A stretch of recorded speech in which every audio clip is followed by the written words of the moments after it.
नमस्कार विद्यार्थियों, महाराजा सूरजमल कॉलेज अजबपुरा की ऑनलाइन क्लास में आप सबका स्वागत है। आज हम पढ़ेंगे बीए तृतीय वर्ष के द्वितीय प्रश्न पत्र में उपन्यास एवं उसकी प्रमुख तत्व के बारे में अपन चर्चा करेंगे। उपन्यास के प्रमुख तत्वों के बारे में जानने से पहले हम थोड़ा सा उपन्यास के बारे में जानेंगे। सबसे पहले उपन्यास जो शब्द है वो दो शब्दों से मिलकर बना है, उप और न्यास।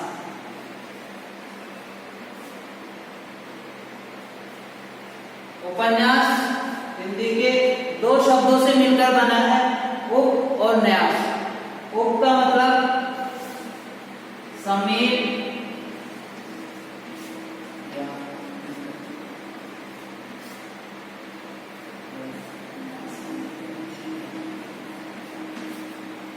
उपन्यास दो शब्दों से मिलकर बना है, उप और न्यास।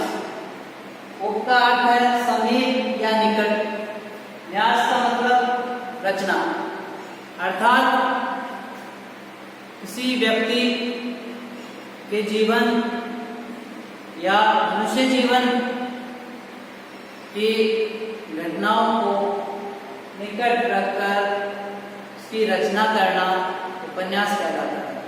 उपन्यास इंग्लिश के नोवेल शब्द का हिंदी रूपांतरण है, जिसका अर्थ कुछ नया है। अर्थात इंग्लिश में इसको नोवेल कहा गया है और मराठी में उपन्यास को कादम्बरी कहा जाता है, वह गुजराती भाषा में इसको नवलकथा भी कहा जाता है। हिंदी साहित्य में उपन्यास का प्रारंभ 19वीं सदी से माना जाता है। प्रथम उपन्यास परीक्षा गुरु को माना जाता है और इसमें एक आदर्शात्मक कथा का अंकन किया गया है। उपन्यास के बारे में विस्तार से जानने के लिए हमें इसकी प्रमुख परिभाषाओं को जानना पड़ेगा और इसकी प्रमुख जो तत्व हैं जिनसे मिलकर उपन्यास की रचना होती है उनके बारे में हम चर्चा करेंगे। आइए देखते हैं। सबसे पहले परिभाषा देखते हैं। हिंदी में जो उपन्यास है वो अंग्रेजी साहित्य से देखा देखी उन्होंने रचना करना प्रारंभ किया। तो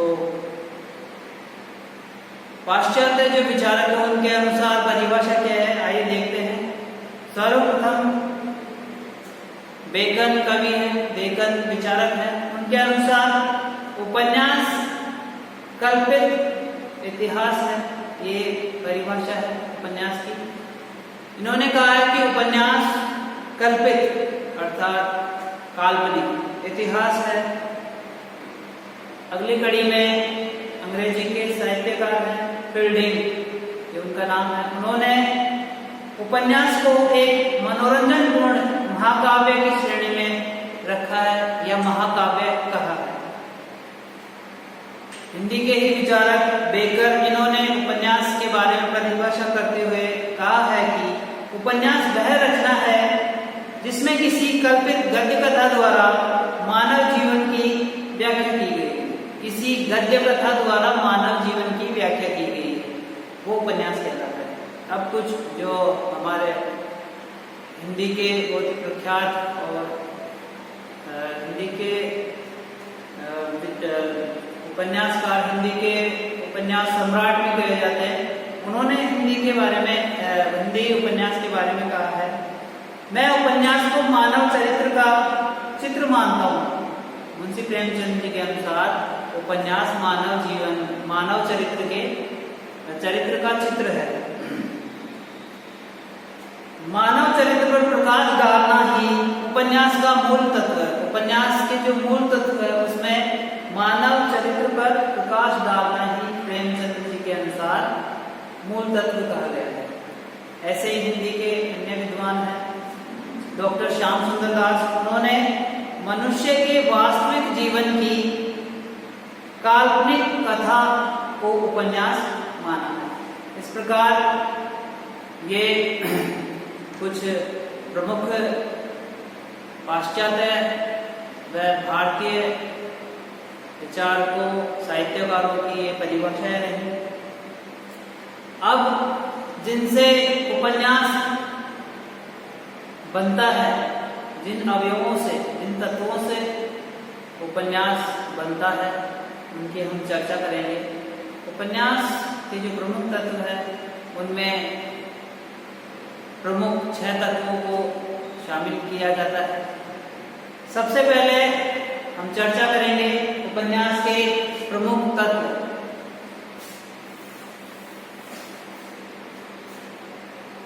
उपन्यास के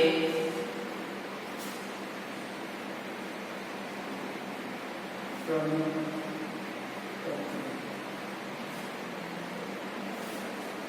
सबसे पहले बात करेंगे कथा वस्तु या कथन।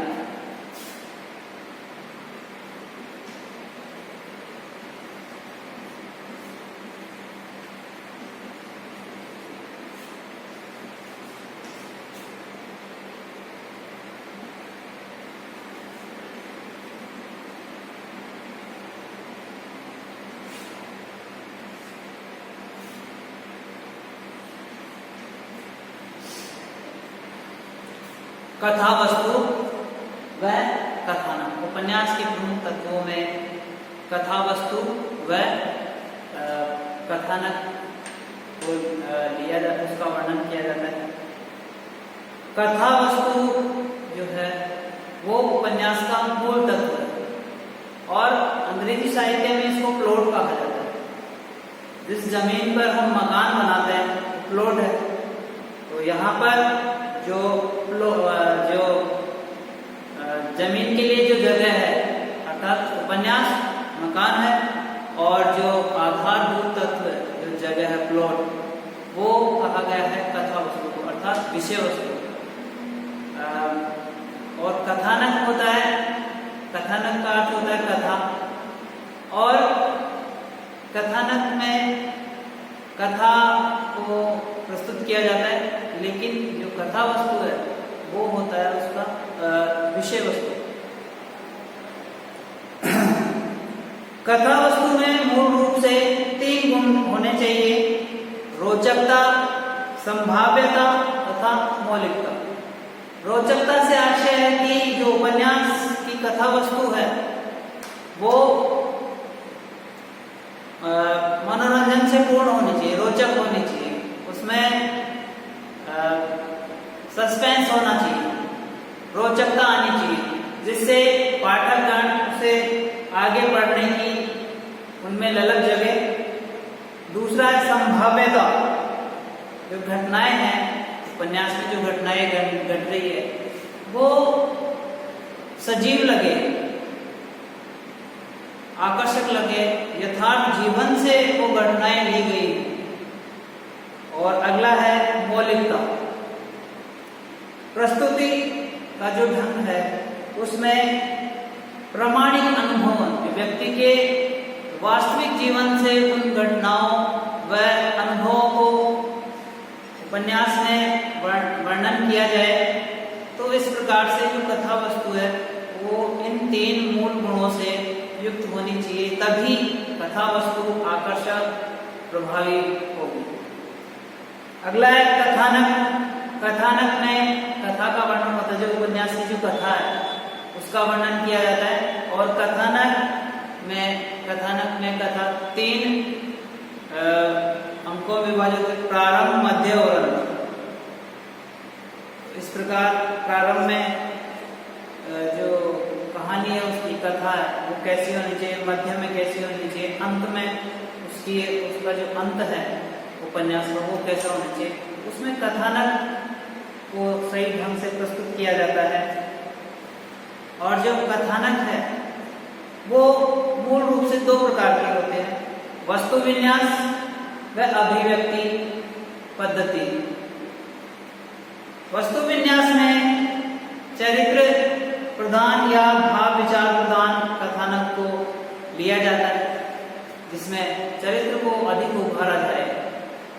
जैसे निर्मला उपन्यास है, उसमें जो निर्मला का चरित्र है उसको सही ढंग से उभारा गया है, वो चरित्र प्रधान कथानक हो सकता है। अगला है कथानक का दूसरा प्रकार अभिव्यक्ति पद्धति, कि उसको अभिव्यक्त कैसा किया जाए, उस कथानक उस कहानी को किस प्रकार से प्रस्तुत किया जाए। तो ये 3-4 प्रकार के होते हैं, जैसे आत्मकथात्मक है, वर्णनात्मक है, संवादों के द्वारा है, या डायरी के रूप में। जो कथानक है उसमें किस प्रकार से उसको प्रस्तुत किया जाए, उसका ढंग कैसा है। तो कथानक अभिव्यक्ति की दृष्टि से वर्णनात्मक है, जिसमें बहुत सारा वर्णन किया गया हो। दूसरा है आत्मकथात्मक, जिसमें इस उपन्यास में व्यक्ति अपने जीवन की कथा को वर्णन कर रहा हो, जैसे शेखर एक जीवी आत्मकथात्मक कथानक कहा जा सकता है। और संवाद के रूप में, संवादों के रूप में भी उपन्यास रचे जाते हैं। और एक डायरी के रूप में भी कथानक को प्रस्तुत किया जाता है, जिसमें व्यक्तिगत जीवन की कुछ प्रमुख घटनाओं को जो लेखक है और जो अपनी डायरी में नोट करके रखते हैं। तो इस प्रकार कथा वस्तु व कथानक दोनों में अंतर है। कथा वस्तु उपन्यास का मूल आधार है, और जो कथानक है वो उसका सहायक तत्व है। अर्थात ये तो हो गया मूल तत्व और ये इसका हो गया सहायक। जैसे इंग्लिश में कथा वस्तु प्लॉट का है, तो ये तो हो गई जमीन, और कथानक हो गया ईंट, और जो सहायक वस्तु होते हैं ईंट, बजरी और सीमेंट आदि, ये कथानक हम कह सकते हैं। आइए आगे चर्चा करते हैं उपन्यास के दूसरे तत्व की, वो है पात्र या चरित्र चित्रण।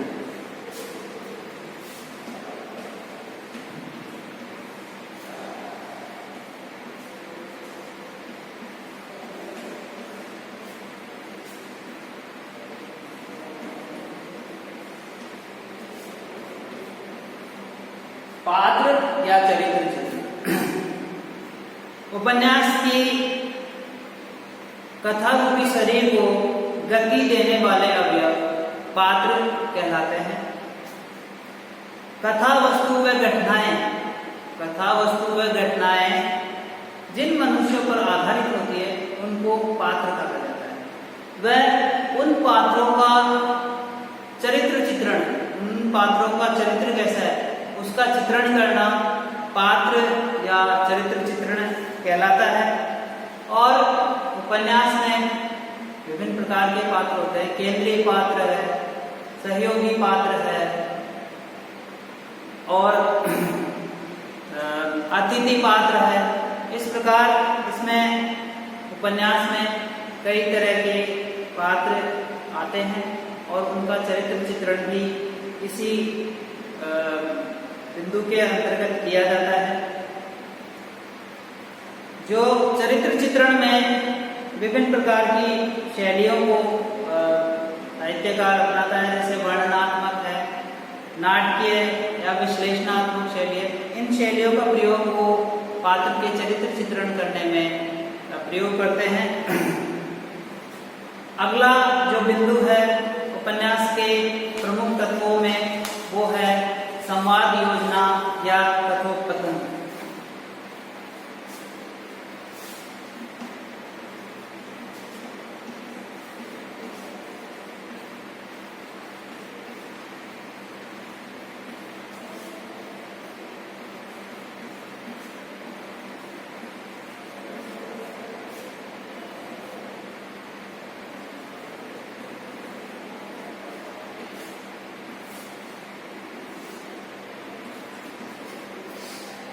उपन्यास का तीसरा प्रमुख तत्व है संवाद योजना या कथोपकथन, इंग्लिश में डायलॉग डिलीवरी। उपन्यास में जो संवाद या कथोपकथन वो उपन्यास के सहायक तत्व हैं, और जो पात्रों की वार्तालाप होती है और उनके चरित्र चित्रण को भी संवादों के द्वारा प्रदर्शित किया जाता है। और लेखक अपनी ओर से भी बहुत कुछ कह सकता है इन संवादों में, लेकिन वह पात्रों के मुख द्वारा अपने मनोविचारों को, मनोभावों को प्रकट करता है, तो वह कथोपकथन की दृष्टि से देखा जाता है। संवाद उपन्यास की आत्मा कही जा सकती है। अगर संवाद जितने आकर्षक और रोचक होंगे वह उपन्यास उतना ही प्रसिद्ध होगा। तो अच्छे संवादों की कुछ विशेषताएं हैं, मैं आपको बताता हूँ। जैसे जो संवाद है वो चरित्र चित्रण करने में सहायक है। जितने भी उपन्यास के पात्र हैं उनके चरित्र को प्रदर्शित करने का माध्यम जो है वो संवाद है। तो संवाद उनके चरित्र चित्रण करने में सहायक हो। दूसरा है कथा वस्तु को आगे बढ़ाने वाले जो सहायक तत्व है वो भी कथोपकथन या संवाद को कहा गया है। अगला है जो संवाद है या कथोपकथन है वो संक्षिप्त हो, छोटे छोटे वार्तालाप हो, छोटे छोटे कथोपकथन होने चाहिए। अगला है जो संवाद है वो पात्र व परिस्थिति के अनुकूल होने चाहिए, तो वे संवाद अधिक आकर्षक होंगे। संवादों की भाषा जीवन के समांतर हो। तत्कालीन समाज में कैसी भाषा का प्रयोग होता है वो उस उपन्यास में प्रयोग किया जाए, इस प्रकार ये प्रमुख विशेषताएं रही कथोपकथन की। अगले जो प्रमुख तत्वों में हम चर्चा करते हैं वो है देश काल या वातावरण।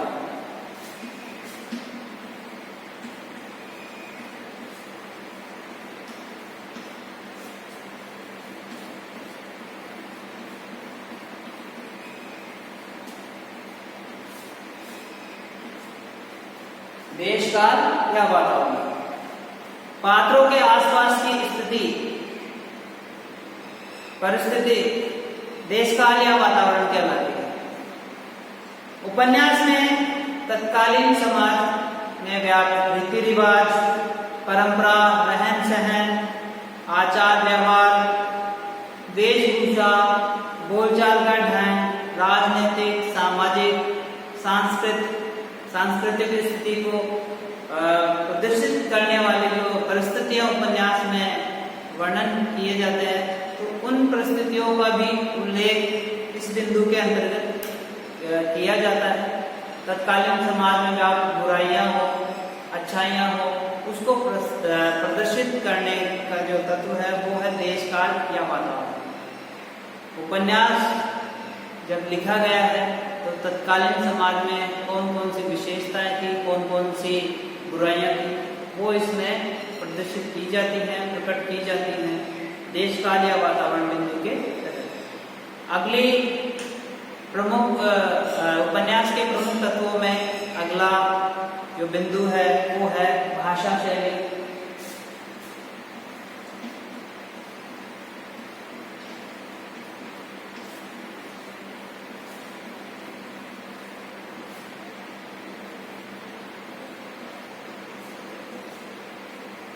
भाषा शैली उपन्यास में कथा वर्णन करने की कला को भाषा शैली कहते हैं। भाषा शैली के माध्यम से उपन्यासकार अपनी रचना को आकर्षक व प्रभावशाली बनाता है। उपन्यास की भाषा सरल, स्पष्ट व प्रभावपूर्ण होनी चाहिए। भाषा शैली में अलंकारों, मुहावरों, लोकोक्तियों, शब्द शक्ति आदि का प्रयोग भी प्रसंगानुकूल व आवश्यकता अनुसार होने चाहिए, तभी वो उपन्यास ज़्यादा रोचक और प्रभावी होगा और जनमानस के जो पाठक हैं जनमानस के मस्तिष्क में वो अपनी जगह बना पाएगा। और हम बात कर सकते हैं मुंशी प्रेमचंद की भाषा शैली के बारे में, तो उनका प्रस्तुत करने का जो ढंग है उनकी भाषा में, वो अन्य किसी उपन्यासकारों में नहीं मिलता। और मुंशी प्रेमचंद जी की एक विशेषता है, उनका जो प्रस्तुत करने का जो तरीका है वो जनमानस के हृदय में सीधा प्रभाव पड़ता है उससे, और जो सामान्य जनता है वो अधिक प्रभावित होती है। और उनके उपन्यासों में समकालीन बुराइयों को भी प्रदर्शित किया गया है। अगले जो उपन्यास के प्रमुख तत्व हैं उनमें है उद्देश्य।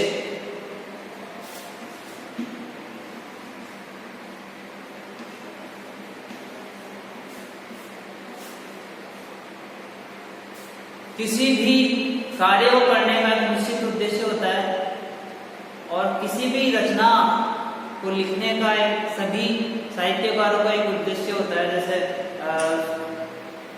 तुलसीदास जी ने रामचरितमानस की रचना समाज में एक मर्यादा स्थापित करने का उद्देश्य लेकर रचना की उन्होंने।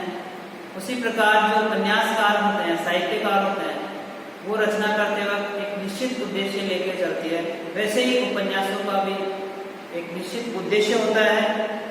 जो प्रारंभिक उपन्यास लिखे गए उनका उद्देश्य मनोरंजन मात्र था, लेकिन वर्तमान में या उसके बाद में उपन्यास भी जीवन के यथार्थ को सामने प्रस्तुत करने का एक माध्यम रहा।